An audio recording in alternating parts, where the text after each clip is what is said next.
दोस्तों नमस्कार, स्वागत है आपका यूट्यूब चैनल एबी टेक में। आज है 12 नवंबर 2024 और जान लेते हैं आज की महत्वपूर्ण खबरें जो आज के प्रमुख समाचार पत्रों पर छाई हुई हैं और आप लोगों के लिए बहुत ही इम्पोर्टेंट हैं। सबसे पहली जो अपडेट्स हैं वो आपको हैं लोक सेवा आयोग से छात्रों के धरना प्रदर्शन आंदोलन को लेकर के। कल का धरना प्रदर्शन एक तरीके से प्रदर्शन नहीं था बल्कि एक मांग थी और ये मांग करीब 10 से 15 हज़ार लोग वहाँ पर पहुँचे थे अपनी मांगों के लिए। इसमें से आप लोग तस्वीरें देख सकते हैं कि भीड़ बहुत ज़्यादा थी, छात्र बहुत ज़्यादा थे। इतनी पुलिस ने तैयारी कर रखी थी छात्रों को रोकने के लिए, लेकिन छात्रों के सामने ना तो बैरिकेडिंग रुकी और ना ही पुलिस बल काम आया। बैरिकेडिंग वगैरह सब तोड़ करके छात्र लोक सेवा आयोग की आगे बढ़े। उसी समय पुलिस बल आक्रोशित हो गया और अभ्यर्थियों पर लाठियां भी बांधी। तस्वीरों में आप लोग देख भी सकते हैं। उसी के बारे में यहाँ पर नीचे देखिए अपडेट्स दी गई कि पीसीएस और आरओ एआरओ प्रारंभिक परीक्षा एक दिन में कराने और नॉर्मलाइजेशन निरस्त कराने के लिए हजारों अभ्यर्थियों ने सोमवार को लोक सेवा आयोग का घेराव किया। विरोध प्रदर्शन के दौरान बैरिकेडिंग तोड़कर आयोग की ओर आगे बढ़े अभ्यर्थियों को रोकने के लिए पुलिस बल को लाठियां बांधनी पड़ी। इसके बाद हजारों की संख्या में अभ्यर्थी आयोग के सामने बेमियादी धरने पर बैठ गए। अभ्यर्थियों और आयोग के प्रतिनिधियों के बीच लाउडस्पीकर के जरिए कई चरणों की वार्ता हुई, लेकिन अभ्यर्थी किसी भी आश्वासन पर हटने को तैयार नहीं हुए। अभ्यर्थी इस बात पर अड़े रहे कि आयोग वन डे वन शिफ्ट की परीक्षा का नोटिस जारी करे और नॉर्मलाइजेशन की प्रक्रिया को तत्काल निरस्त करे। इसके बाद ही अभ्यर्थी मौके से हटेंगे। देर रात मौके पर पहुंचे कमिश्नर व डीएम ने भी अभ्यर्थियों को समझाने में सफल नहीं हो पाए।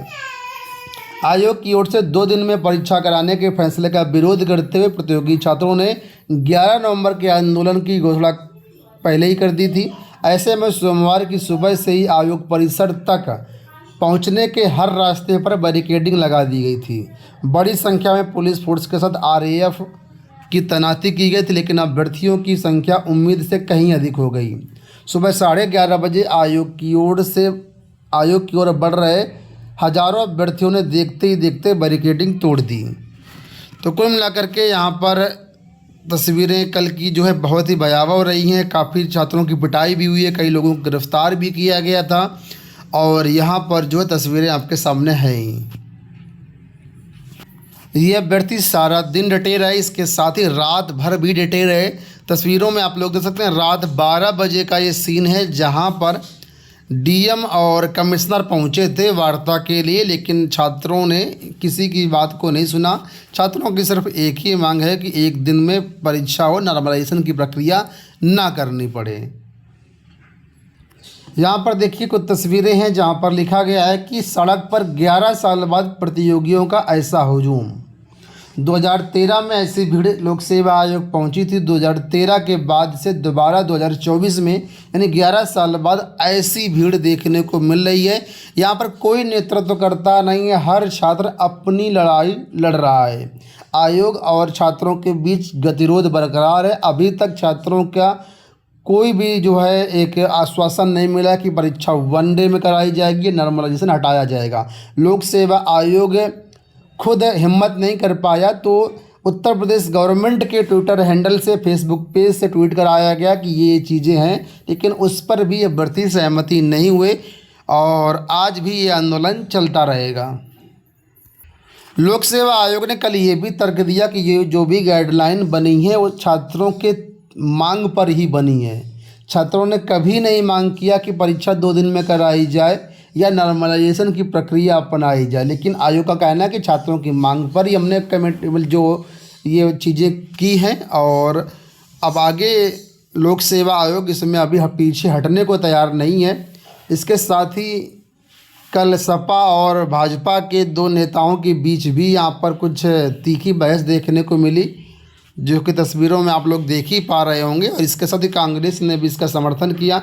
अलग अलग नेताओं ने और अलग अलग टीवी चैनलों पर काफ़ी ये मुद्दा कल गर्म रहा।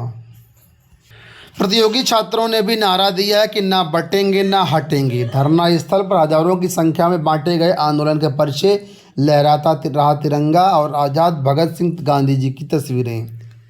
तो फिलहाल देखते हैं कि अभी तो छात्र आयोग से ही मांग कर रहे हैं। अगर ये मांगे नहीं मानी गई तो फिर छात्र सुप्रीम कोर्ट की तरफ रुख करेंगे, क्योंकि सुप्रीम कोर्ट का सीधा सा आदेश है कि किसी भी भर्ती परीक्षा के बीच में आप नियम नहीं बदल सकते हैं।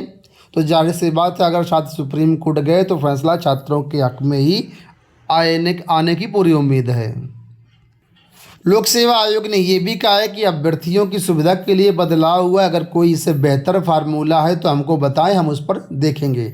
आयोग के सचिव ने कल ये बातें कही थी कि अगर कोई बेहतर आपके पास है फार्मूला तो हमको बताइए।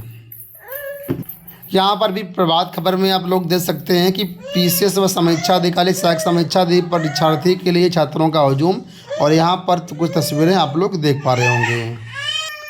अगली देखिए अपडेट है आरटीई को लेकर के। 1 दिसंबर से ऑनलाइन आवेदन।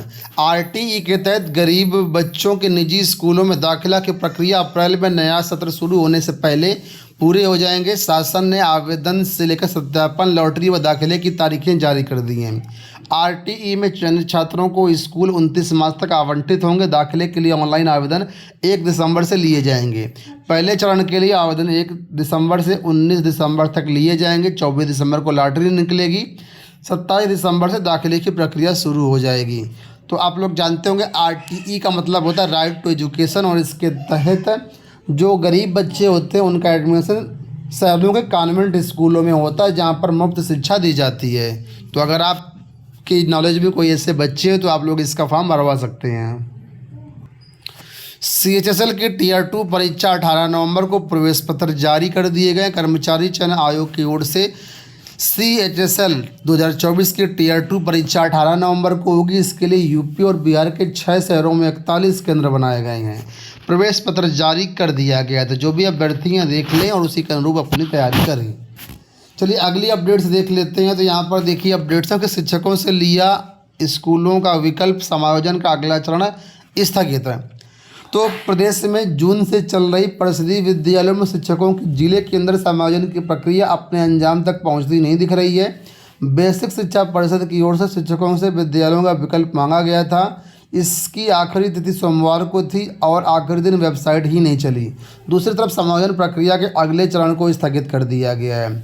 तो कुल मिलाकर के शिक्षकों में असमंजस की स्थिति है। आखिरी दिन वेबसाइट नहीं चली है और ये समायोजन कुल मिलाकर के अगला चरण स्थगित हो गया है। यूपी बोर्ड परीक्षाओं के बारे में अपडेट कि 7,657 केंद्रों पर होंगी यूपी बोर्ड की परीक्षाएं। तो यूपी बोर्ड परीक्षाओं के लिए जो अभी टेंटेटिव एग्ज़ाम सेंटर्स की लिस्ट जारी कर दी गई, हालांकि इसमें आपत्तियां भी मांगी गई हैं। तो अगर किसी विद्यालय को असहमति है तो DIOS को अपनी आपत्तियां भेज सकते हैं। इसके बाद फाइनल परीक्षा सेंटर की लिस्ट बाद में जारी होगी।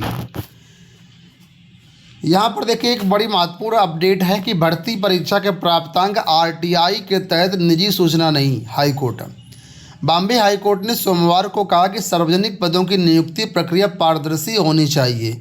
इसमें अभ्यर्थियों को मिले अंक निजी सूचना नहीं है और इन्हें जारी करना निजता का अनुचित हनन नहीं माना जाएगा। न्यायमूर्ति MS सोनक और जितेंद्र जैन की खंडपीठ ने कहा कि सूचना को रोक कर रखना संदेह पैदा करता है, जो कि अधिकारियों और सार्वजनिक नियुक्ति प्रक्रिया की कार्यशैली की पारदर्शिता बढ़ाने व जिम्मेदारी तय करने में अच्छा नहीं है। तो कुल मिलाकर के यहाँ पर कहा है हाईकोर्ट ने, बॉम्बे हाईकोर्ट ने कि पारदर्शी होनी चाहिए सार्वजनिक पदों की भर्ती परीक्षा। इनके अंक जारी करना निजता का अनुचित हनन नहीं माना जाएगा। तो जाहिर सी बात, इतनी बड़ी भर्ती परीक्षा होती है और उसमें पारदर्शिता होना ज़रूरी है। अगर कोई छात्र RTI के तहत सूचना मांगता है तो वो निजी सूचना नहीं है कि आयोग कहता कि हम निजी सूचना हम नहीं देंगे। उसका हक है, उसको देना चाहिए। दोस्तों ये हो गई आज की सारी सूचनाएं। उम्मीद करेंगे वीडियो आपको पसंद आया होगा। इस वीडियो में इतना ही। धन्यवाद।